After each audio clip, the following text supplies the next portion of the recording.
вот в сторонке Божий храм виден одинокой. Вдруг метелица кругом, снег валит клоками, черный вран, свистя крылом, вьется над санями, вещий стон гласит печаль, кони торопливы, чутко смотрят в темную даль, воздымая гривы. Жуковской.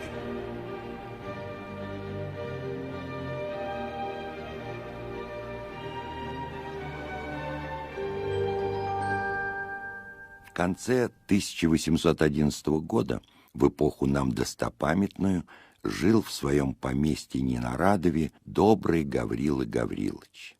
Он славился во всей округе гостеприимством и радушием. Соседи поминутно ездили к нему поесть, попить, поиграть по 5 копеек в бастон с его женою, а некоторые для того, чтобы поглядеть на дочку их, Марью Гавриловну, стройную, бледную и 17-летнюю девицу.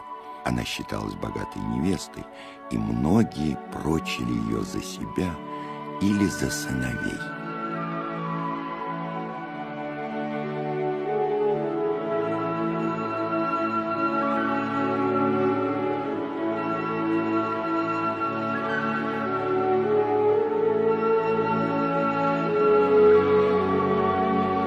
Марья Гавриловна была воспитана на французских романах и, следственно, была влюблена.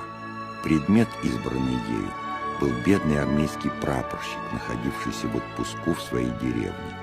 Само по себе разумеется, что молодой человек пылал равную страстью, и что родители его, любезные, заметя их взаимную склонность, запретили дочери о нем и думать, а его принимали хуже, нежели отставного заседателя.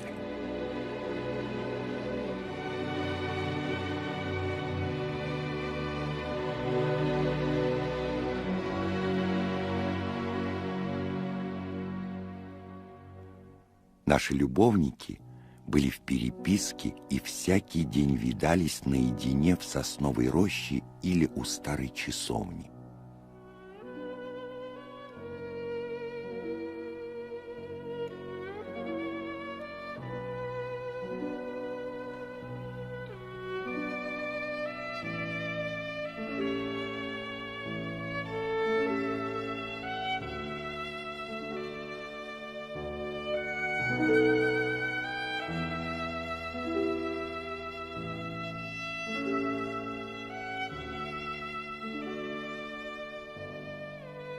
Там они клялись друг другу в вечной любви, сетовали на судьбу и делали различные предположения.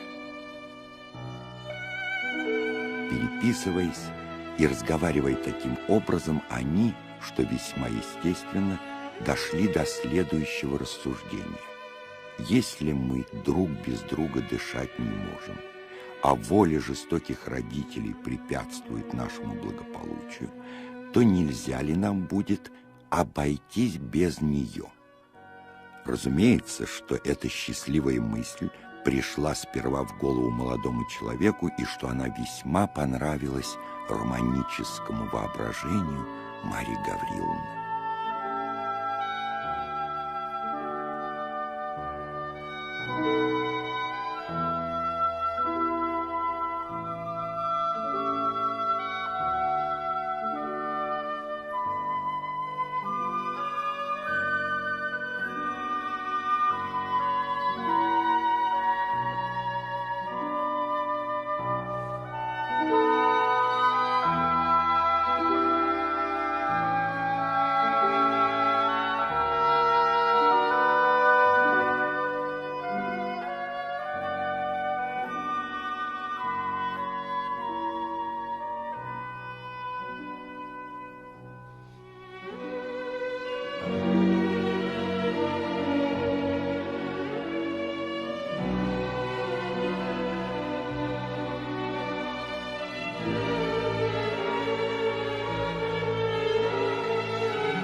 Наступила зима, и прекратила их свидание, но переписка сделалась тем живее.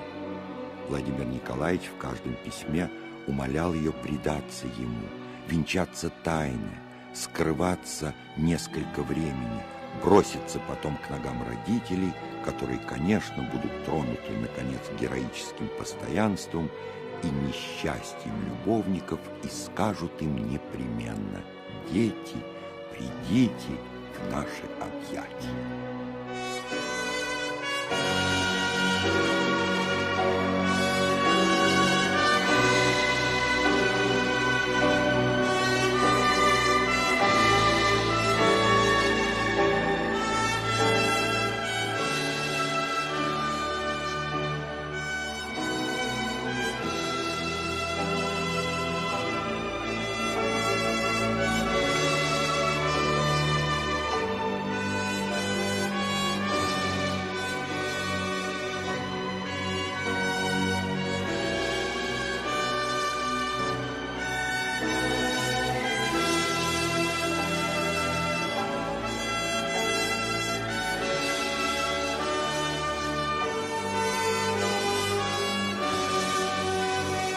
Марья Гавриловна долго колебалась.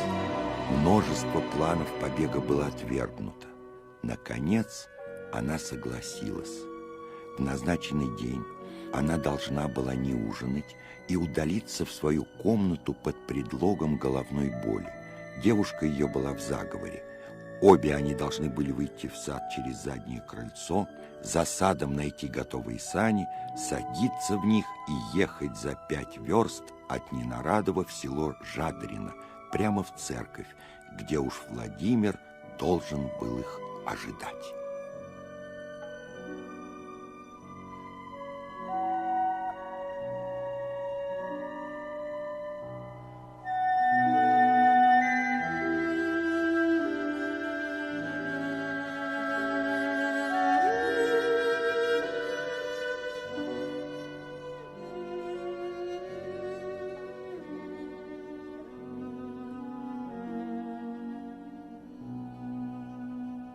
Накануне решительного дня Марья Гавриловна не спала всю ночь.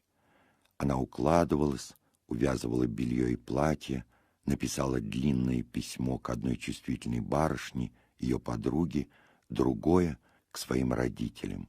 Она прощалась с ними в самых трогательных выражениях, извиняла свой проступок неодолимую силою страсти и оканчивала тем, что блаженнейшую минуту жизни почтет она ту, когда позволено будет ей броситься к ногам дрожайших ее родителей. Запечатав оба письма тульской печаткой, на которой изображены были 2 пылающие сердца с приличной надписью, она бросилась на постель перед самым рассветом и задремала.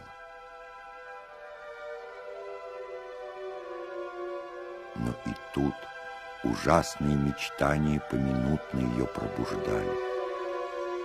То казалось ей, что в самую минуту, как она садилась в сани, чтобы ехать венчаться, отец ее останавливал ее, с мучительной быстротою тащил ее по снегу и бросал в темное бездонное подземелье. И она летела, стремглав, с неизъяснимым замиранием сердца. То видела она Владимира, лежащего на траве, бледного, окровавленного. Он, умирая, молил ее пронзительным голосом поспешить с ним обвенчаться. Другие безобразные, бессмысленные видения неслись перед нею одно за другим. Наконец она встала, бледнее обыкновенного и с непритворной головной болью. Отец и мать заметили ее беспокойство, их нежная заботливость и беспрестанные вопросы: «Что с тобой, Маша? Не больна ли ты, Маша?» раздирали ее сердце. Она старалась их успокоить, казаться веселую, и не могла. Наступил вечер. Мысль, что уже в последний раз провожает она день посреди своего семейства, стесняла ее сердце. Она была чуть жива. Она втайне прощалась со всеми особами, со всеми предметами, ее окружавшими. Подали ужинать. Сердце ее сильно забилось.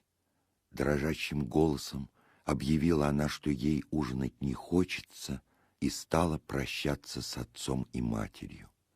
Они ее поцеловали и по обыкновению благословили. Она чуть не заплакала. Пришед в свою комнату, она кинулась в кресло и залилась слезами. Девушка уговаривала ее успокоиться и ободриться. Все было готово.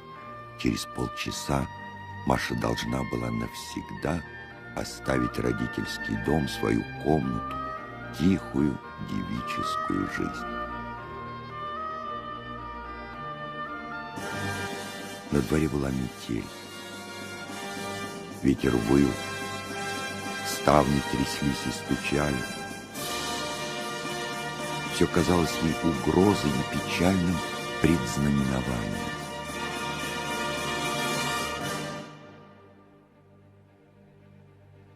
Скоро в доме все утихло и заснуло. Маша окуталась шалью, надела теплый капот, взяла в руки шкатулку свою и вышла на заднее крыльцо. Служанка несла за ней 2 узла. Они сошли в сад. Метель не утихала, ветер дул навстречу, как будто силясь остановить молодую преступницу. Они на силу дошли до конца сада. На дороге сани дожидались их. Лошади, прозябнув, не стояли на месте. Кучер Владимира расхаживал перед оглоблями, удерживая ретивых. Он помог барышне и ее девушке усесться и уложить узлы и шкатулку. Взял вожжи, и лошади полетели.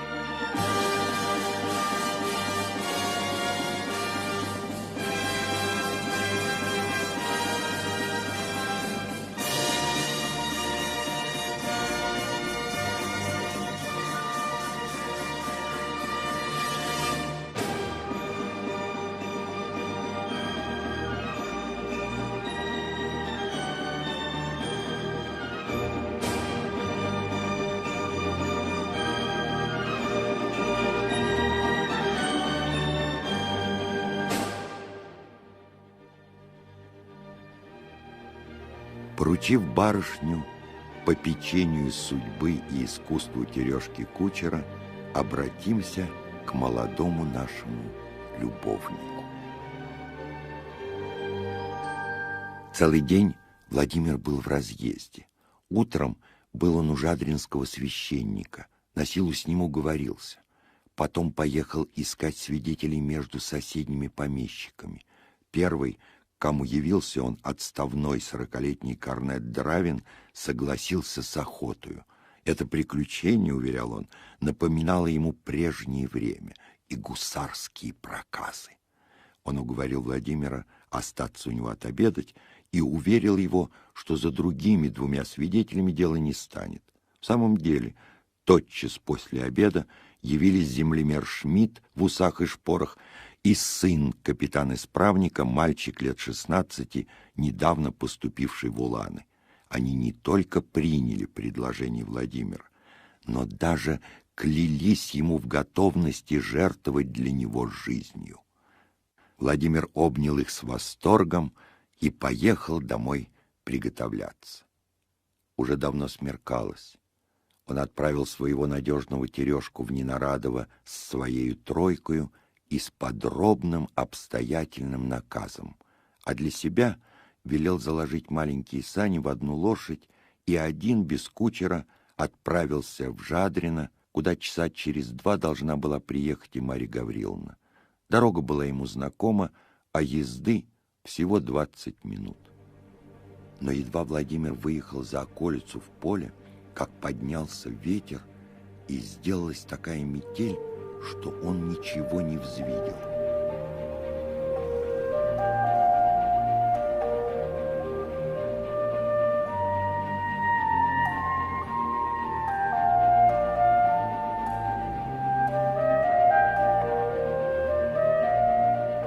В 1 минуту дорогу занесло.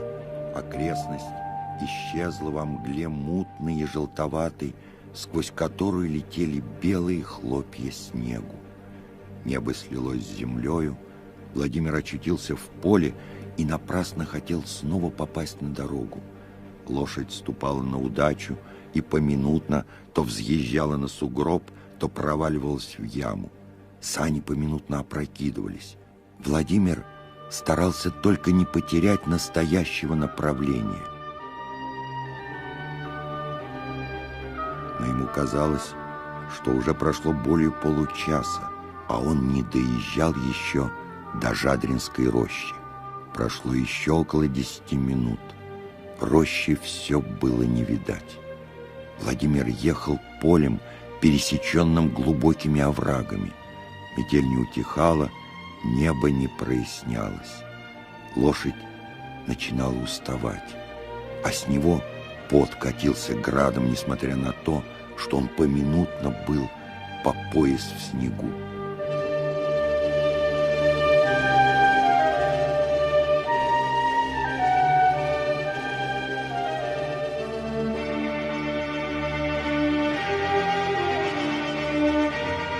Наконец он увидел, что едет не в ту сторону.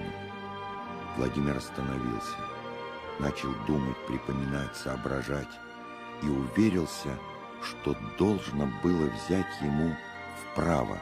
Он поехал вправо. Лошадь его чуть ступала. Уже более часа был он в дороге. Жадрино должно было быть недалеко. Но он ехал, ехал, а полю не было конца. Все сугробы да овраги. Поминутно сани опрокидывались, поминутно он их подымал.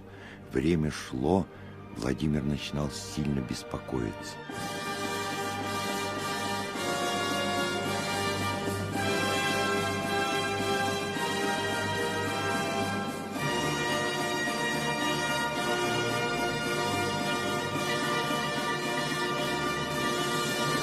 Наконец, в стороне что-то стало чернеть. Владимир поворотил туда. Приближаясь, увидел он рощу. «Слава Богу!» — подумал он, — «теперь близко».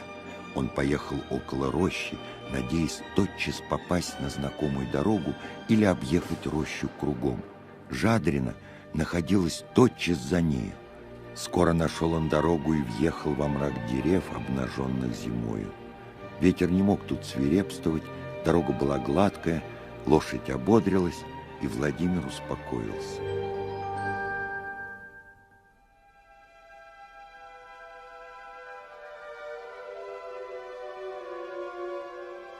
Но он ехал, ехал, а Жадрина было не видать. Рощи не было конца. Владимир с ужасом увидел, что он заехал в незнакомый лес. Отчаяние овладело им. Он ударил по лошади.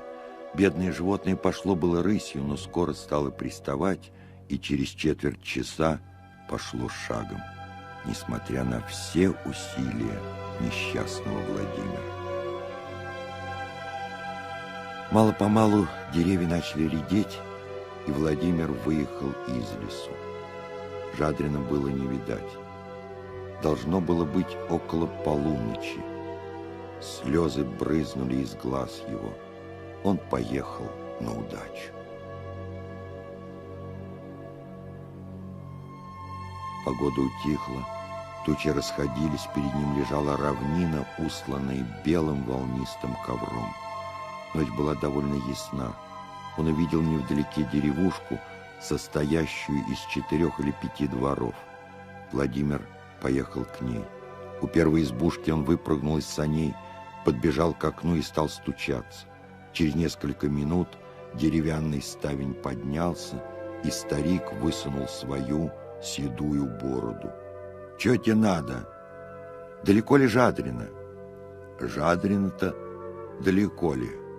«Да-да, далеко ли?» «Недалече, верст 10 будет».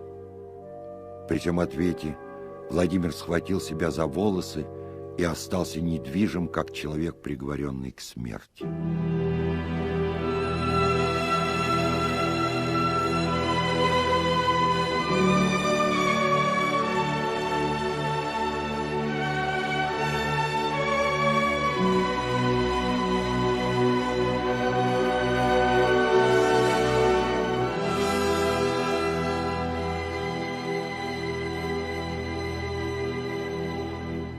«А отколи ты?» — продолжал старик. Владимир не имел духа отвечать на вопрос. «Можешь ли ты, старик, — сказал он, — достать мне лошадей до Жадрина?» «Какие у нас лошади?» — отвечал мужик. «Да не могу ли взять хоть проводника? Я заплачу, сколько ему будет угодно». «Постой!» — сказал старик, опуская ставень. «Я тебе сына вышлю, он тебя проводит». Владимир стал дожидаться. Не прошло минуты, он опять начал стучаться. Ставень поднялся, борода показалась. «Что тебе надо? Что ж твой сын? Сейчас выйдет, обувается. Аль ты прозяб? Взойди погреться». «Благодарю. Высылай скорей сына». Ворота заскрипели. Парень вышел с дубиной и пошел вперед, то указывая, то отыскивая дорогу, занесенную снеговыми сугробами. «Который час?» — спросил его Владимир. «Да уж скоро рассвинет», — отвечал молодой мужик. Владимир не говорил уже ни слова. Пели петухи, и было уже светло, когда достигли они Жадрина. Церковь была заперта. Владимир заплатил проводнику и поехал на двор к священнику. На дворе тройки его не было. Какое известие ожидало его?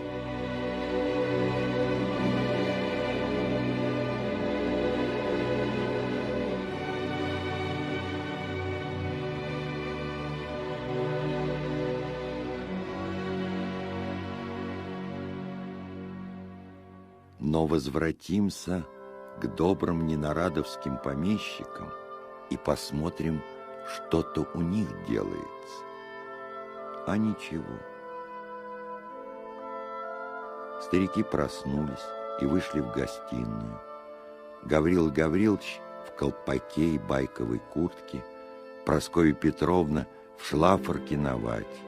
Подали самовар, и Гаврил Гаврилович послал девчонку узнать от Марьи Гавриловны, каково ее здоровье и как она почивала. Девчонка воротилась, объявляя, что барышня почивала где дурно, но что ей де теперь легче, и что она де сейчас придет в гостиную. В самом деле дверь отворилась, и Марья Гавриловна подошла здороваться с папенькой и с маменькой. «Что твоя голова, Маш?» — спросил Гаврил Гаврилович. «Лучше, папенька», — отвечала Маша. «Ты, верно, Маш, вчерась угорела», — сказала Прасковья Петровна. «Может быть, маменька», — отвечала Маша.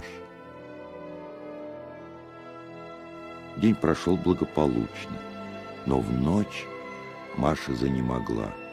Послали в город за лекарем. Он приехал к вечеру и нашел больную в бреду. Открылась сильная горячка, и бедная больная 2 недели находилась у края гроба.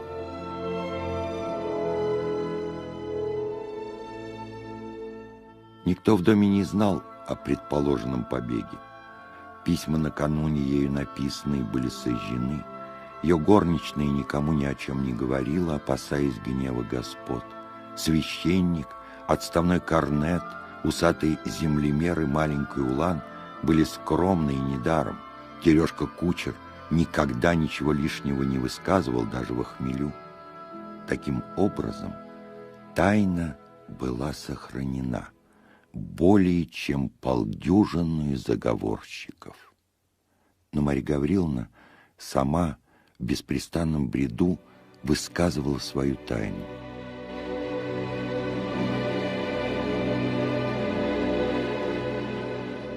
Однако же ее слова были столь несообразны ни с чем, что мать, не отходившая от ее постели, могла понять из них только то, что дочь ее была смертельно влюблена во Владимира Николаевича и что, вероятно, любовь была причиной ее болезни.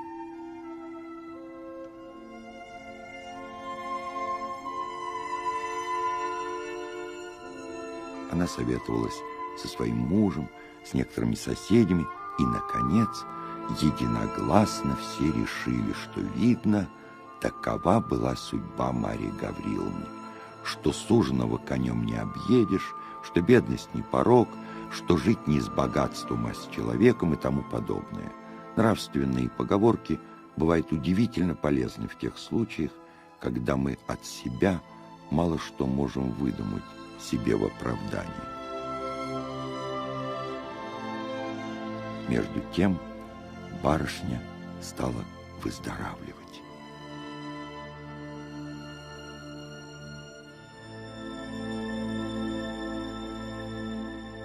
Владимира давно не видно было в доме Гаврила Гавриловича. Он был напуган обыкновенным приемом. Положили послать за ним и объявить ему неожиданное счастье — согласие на брак. Но каково было изумление ненарадовских помещиков, когда в ответ на их приглашение получили они от него полусумасшедшее письмо. Он объявлял им, что нога его не будет никогда в их доме, и просил забыть о несчастном, для которого смерть остается единую надеждою. Через несколько дней узнали они, что Владимир уехал в армию. Это было в 1812 году.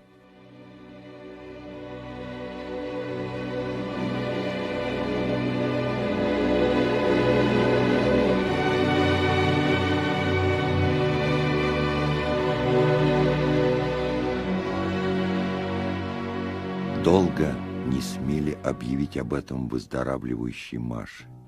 Она никогда не упоминала о Владимире. Несколько месяцев уже спустя, нашед имя его в числе отличившихся и тяжело раненых под Бородиным, она упала в обморок, и боялись, чтобы горячка ее не возвратилась.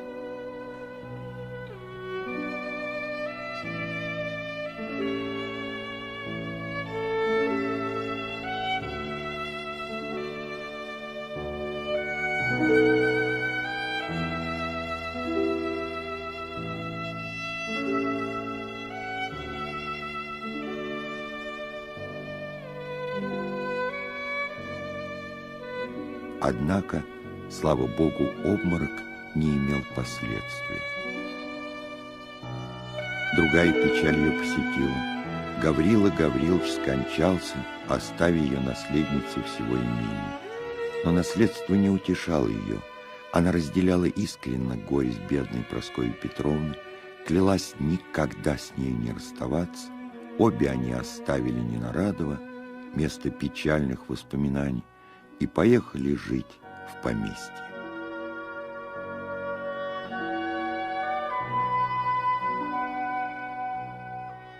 Женихи кружились и тут около милой и богатой невесты, но она никому не подавала и малейшей надежды. Мать иногда уговаривала ее выбрать себе друга. Марья Гавриловна качала головой и задумывалась.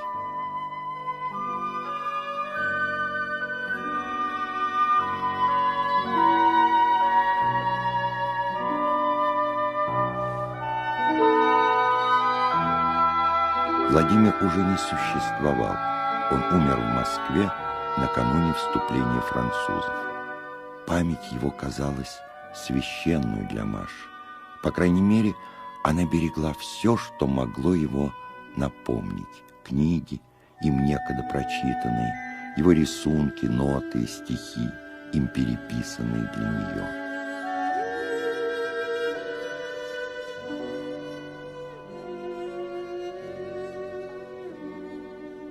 Соседи, узнав обо всем, дивились ее постоянству и с любопытством ожидали героя, долженствовавшего, наконец, восторжествовать над печальной верностью этой девственной Артемизы. Между тем война со славою была кончена.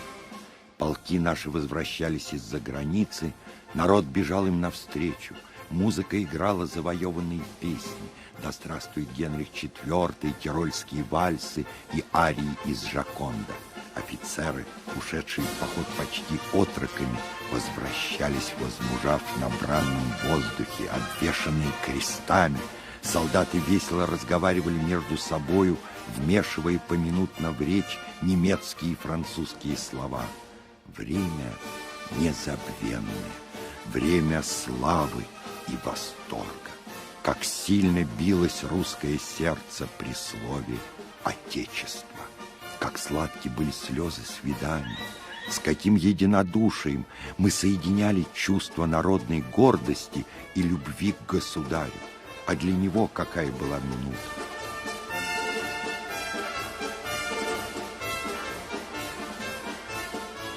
Женщины, русские женщины были тогда бесподобны. Обыкновенная холодность их исчезла. Восторг их был истинно упоителен, когда, встречая победителей, кричали они «Ура!» и в воздух чепчики бросали. Кто из тогдашних офицеров не сознается, что русской женщине обязан он был лучшей, драгоценнейшей наградой?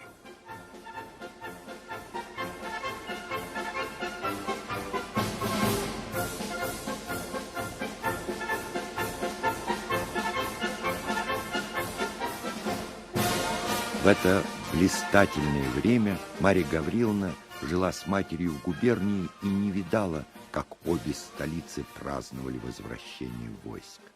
Но в уездах и деревнях общий восторг, может быть, было еще сильнее. Появление в сих местах офицера было для него настоящим торжеством, и любовнику во фраке плохо было в его соседстве. Мы уже сказывали, что, несмотря на ее холодность, Марья Гавриловна все по-прежнему окружена была искателями. Но все должны были отступить, когда явился в ее замке раненый гусарский полковник Бурмин с Георгием в петлице и с интересной бледностью, как говорили тамошние барышни. Ему было около 26 лет. Он приехал в отпуск в свои поместья, находившиеся по соседству деревни Марьи Гавриловны. Марья Гавриловна очень его отличала. При нем обыкновенная задумчивость ее оживлялась. Нельзя было сказать, чтобы она с ним кокетничала. Но поэт, заметя ее поведение, сказал бы: если это не любовь, так что же?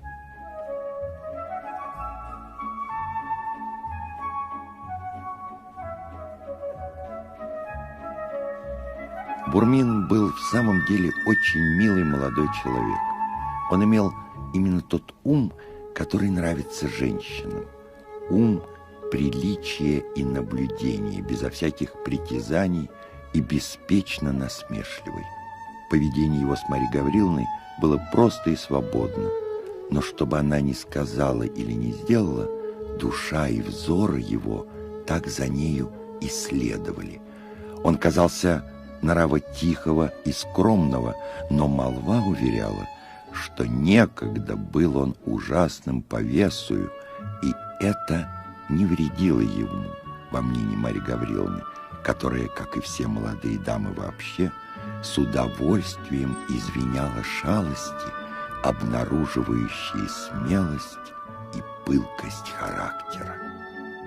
Но более всего, более его нежности, более приятного разговора, более интересной бледности, более перевязанной руки, молчание молодого гусара более всего подстрекало ее любопытство и воображение.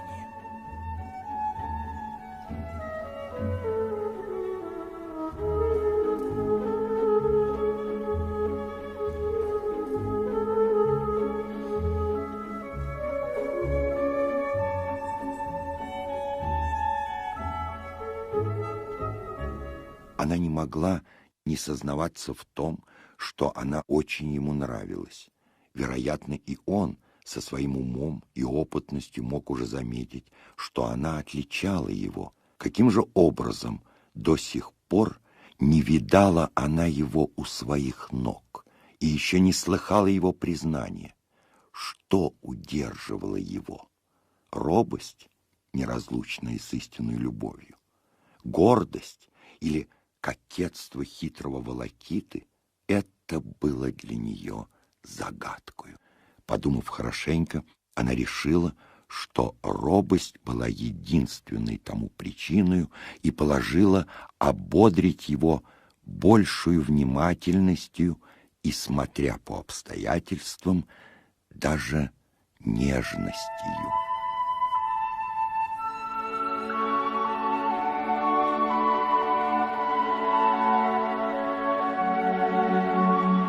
Она приуготовляла развязку самую неожиданную и с нетерпением ожидала минуты романического объяснения. Тайна, какого роду ни была бы, всегда тягостна женскому сердцу. Ее военные действия имели желаемый успех. По крайней мере, Бурмин впал в такую задумчивость, и черные глаза его с таким огнем останавливались на Марии Гавриловне, что решительная минута казалась уже близка.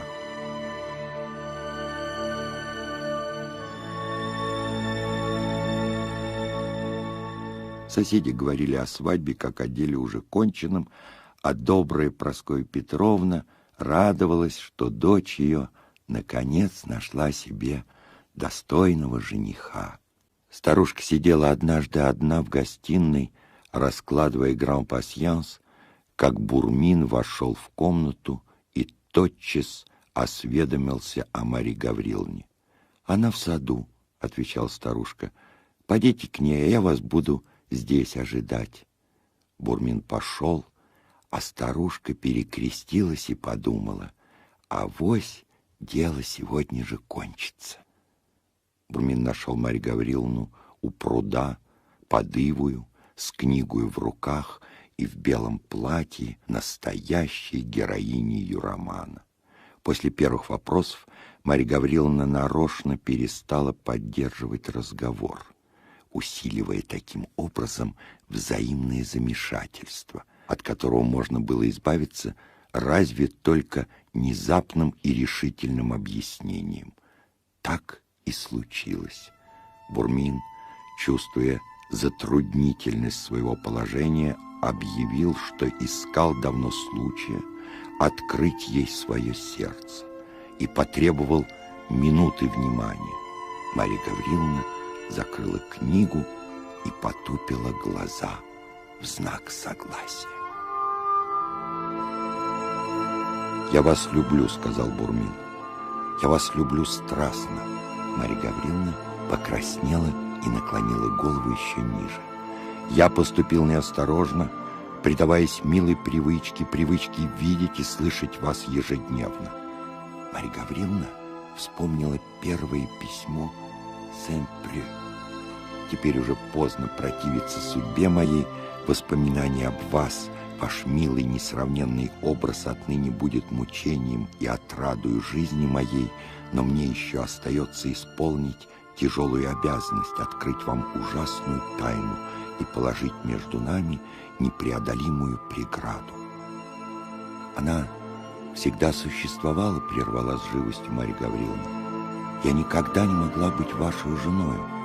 «Знаю», — отвечал он ей тихо, — «знаю, что некогда вы любили, но смерть и 3 года сетований, добрая, милая Марья Гавриловна, не старайтесь лишить меня последнего утешения.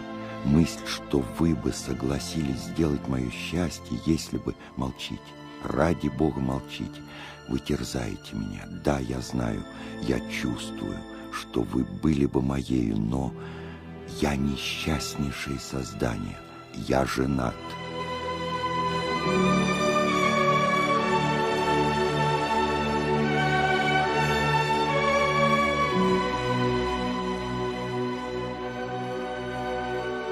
Марья Марья Гавриловна взглянула на него с удивлением. «Я женат», — продолжал Бурмин. «Я женат уже 4-й год, и не знаю, кто моя жена, и где она, и должен ли свидеться с нею когда-нибудь». «Что вы говорите?» — воскликнула Марья Гавриловна. «Как это странно! Продолжайте, я расскажу после, но продолжайте, сделайте милость». «В начале 1812 года, — сказал Бурмин, — я спешил в Вильну, где находился наш полк. Приехав однажды на станцию поздно вечером, я велел было поскорее закладывать лошадей, как вдруг поднялась ужасная метель, и смотрители и ямщики советовали мне переждать. Я их послушался, но непонятное беспокойство овладело мною. Казалось, кто-то меня так и толкал. Между тем метель не унималась. Я не вытерпел, приказал опять закладывать и поехал в самую бурю. Ямщику вздумалось ехать рекою, что должно было сократить нам путь 3 верстами. Берега были занесены. Ямщик проехал мимо того места, где выезжали на дорогу, и таким образом очутились мы в незнакомой стороне. Буря не утихала, я увидел огонек и велел ехать туда. Мы приехали в деревню. В деревянной церкви был огонь. Церковь была отворена. За оградой стоял несколько саней. По паперти ходили люди. «Сюда, сюда!» — закричал несколько голосов. Я велел ямщику подъехать.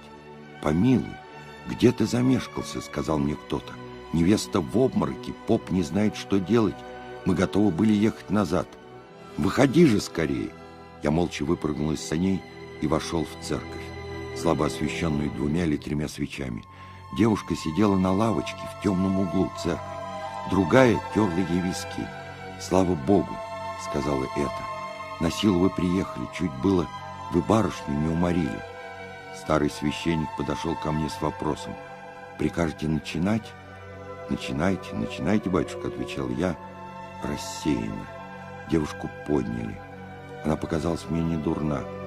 Непонятная, непростительная ветреность. Я стал подле нее перед налоем. Священник торопился, 3 мужчин и горничная поддерживали невесту и заняты были только ею. Нас обвенчали. «Поцелуйтесь», — сказали нам. Жена моя обратила ко мне бледное свое лицо. Я хотел было ее поцеловать. Она вскрикнула: «Ай, не он, не он!» и упала без памяти. Свидетели устремили на меня испуганные глаза. Я повернулся, вышел из церкви безо всякого препятствия, бросился в кибитку и закричал: «Пошел!»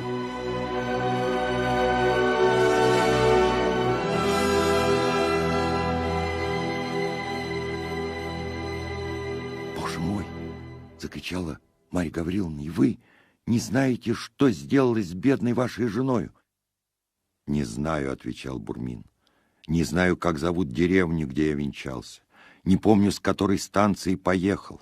В то время я так мало полагал важности в преступной моей проказе, что, отъехав от церкви, заснул и проснулся на другой день поутру на 3-й уже станции. Слуга, бывший тогда со мною, умер в походе, так что я не имею и надежды отыскать ту, над которой подшутил я так жестоко и которая теперь так жестоко отмщена. Боже мой, — сказала Марья Гавриловна, схватив его руку, — так это были вы. И вы не узнаете меня?» Бурмин побледнел и бросился к ее ногам.